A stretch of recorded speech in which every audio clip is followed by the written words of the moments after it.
I am truly thankful to God for what's about to happen on Monday. I always said that President Trump could win the election, but it would probably take miracles. And miracles have a habit of finding Donald Trump wherever he goes. It's astounding. It really is. What he overcame, what the country went through. Monday should be glorious. We're on our road to peace and prosperity, a little bit of normalcy, and maybe the pursuit of excellence, which will be so refreshing after we spent the past several years the nonsense of race and gender and woke and all of that stuff. I am thankful to God. I'm also thankful to God for the weather. It's going to be so cold that they can't have it outside. 11 degrees, that will feel sub-zero in the wind chill, and folks will run the risk of frostbite if they show up.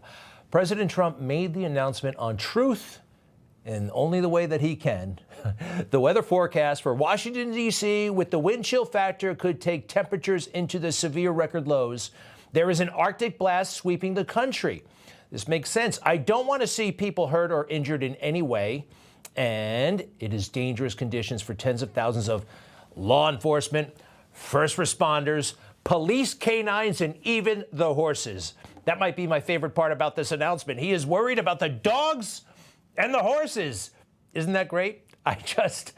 And also everybody else. I think he gives them the option of coming. Let's go back to the announcement, if you don't mind. Hundreds of thousands of supporters will be outside for many hours on the 20th.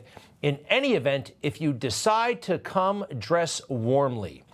I have ordered the inauguration address to be delivered in the United States Capitol Rotunda. It's going to be inside, and that's where it should be. Not only for the weather, well, for security. Is the weather the real story? You know, when Obama got inaugurated, and Kennedy, let's start with Kennedy, it was freezing cold. 8 inches of snow, 22 degrees, wind chill felt like 7 degrees. Obama, what was it during the first inauguration, 28 degrees. Actually, yeah, it's going to be colder this weekend. But look, I think the real situation is security. And what happened in the 2024, 2 assassination attempts in not much time at all? You can't mess around with this. July 13th, September 15th in West Palm Beach. Do we want January 20th, 2025 to be another day that goes down in history? I don't think so. I don't think so. You can't secure this outdoor venue. You can try, but you can't make it ironclad. Take a look at this picture, if you will. All right, that's a lot of people and a lot of space. I know he's going to have a protected glass, right? He'll have the bulletproof glass. But back to that picture full, please, if you could. Are they going to be able to secure, say, all of these buildings over here? These are government buildings, tens of thousands of offices. Can the Secret Service really maintain total security? What about all the way out here on the skyline? There are weapons. There are all kinds of weapons that could actually fire a projectile that could hit, conceivably, the president. And this area over here, you can provide a lot of security, but not complete security. And drones, we all know, are a serious risk. This is a little bit of a, all right, may not look like this. We know the Secret Service and law enforcement will be flying drones, but what about the enemy? What about the bad guys? July 13th, we can't forget. And we also can't forget that the government, their irresponsibility played a huge role in what happened here. Now, ever since July 13th, he does have the bulletproof glass. And before, he did not have that bulletproof glass. He's going to have it. He would have had it outside the Capitol, but it would not be enough. And you have to think about this, something called indirect fire. You know, yeah, it could look like that. We have all kinds of weapons hanging around thanks to, well, what happened in Afghanistan and the people coming in from Mexico. But what about a mortar? You ever seen one of those? Let's go ahead and roll the tape if we have it. It kind of goes up and down, up and down. You can fire that from possibly 6 kilometers away, lob a bomb into the crowd. It's possible. You can't have this thing outside. And you know who got this thing going? The idea of having it inside because of these factors? Dan Bongino, the great broadcaster and ex-Secret Service man. Another thing I've been telling you about, the inauguration's coming up. We're 2 weeks away. Folks, I'm really hesitant to talk about this, but I feel an obligation to put it out there, because I don't have any other avenue to do it other than you guys in the Bongino Army. I don't think the Secret Service is prepared. And I think the Secret Service, along with the FBI, are lying to this transition team. This transition team knows it. And unfortunately, there's nothing they can do until they formally take power in 2 weeks. But when they take power in 2 weeks, Donald Trump is going to be sitting there exposed at the inauguration. Hence, let's get him inside. So was it the weather? I think it's security, and that's okay. We want him to be safe. Dan Bongino, great perspective. There he is guarding Barack Obama back in the day. How about that? All right, so the United States Secret Service undergoing some change. Let's face it, it needs all kinds of change. What it really needs is a presidential level commission to look into the assassination attempt, kind of like the Warren Commission, but this time let's do it honestly. I think this is a move in the right direction, though. Have you ever noticed the guy with President Trump almost every step of the way?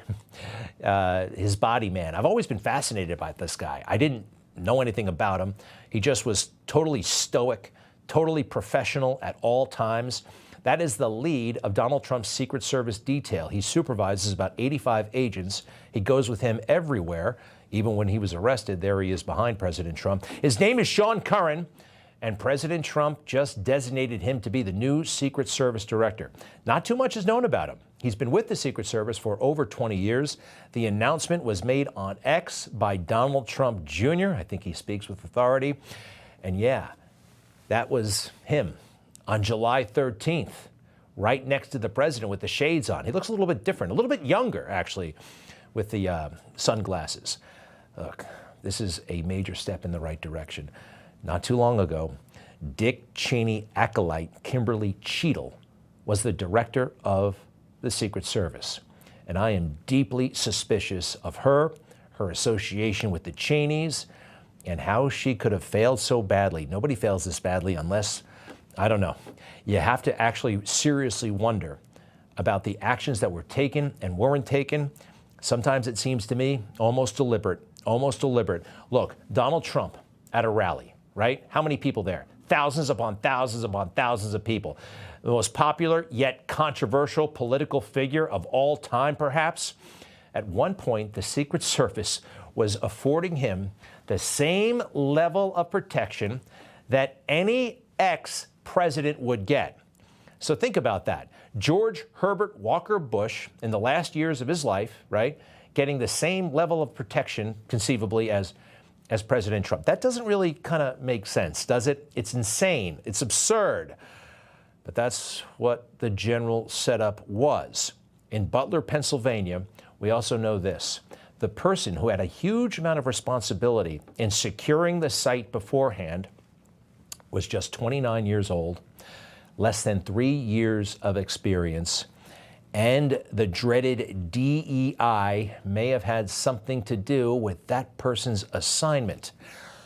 Is this why Kimberly Cheadle was literally running away from U.S. senators who wanted to question her at the Republican National Convention in Milwaukee? Do you remember that? She ran away. There's Marsha Blackburn and Senator Barrasso. They have questions. These are elected senators, and she runs away literally. And after she catches her breath, she goes on television and lies. Should that roof have been secure, period? That building in particular has a sloped roof at its highest point. And so, you know, there's a safety factor that would be considered there, that we wouldn't want to put somebody up on a sloped roof. And so, you know, the decision was made to secure the building from inside.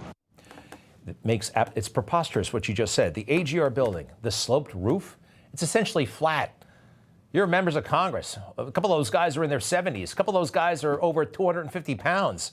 They have no problem whatsoever. And look at the snipers, the Secret Service snipers. They're on a sloped roof, the barn right behind President Trump. Why would she lie like that so needlessly? Maybe because she was panicking? Here she is actually getting caught before Congress.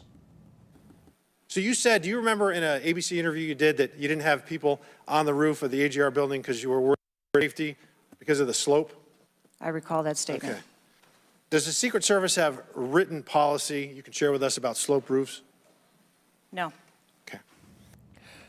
The matter was dropped right then and there, but that's a real problem. And it makes me wonder about her motives. It would make anybody wonder. I'm sorry. Donald Trump in Butler, Pennsylvania on July 13th. Jill Biden in Pittsburgh, Pennsylvania on July 13th.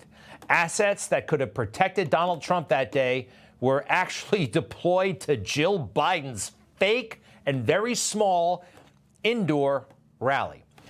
Okay, we need this new Secret Service director. This is suspicious, too. We can't forget.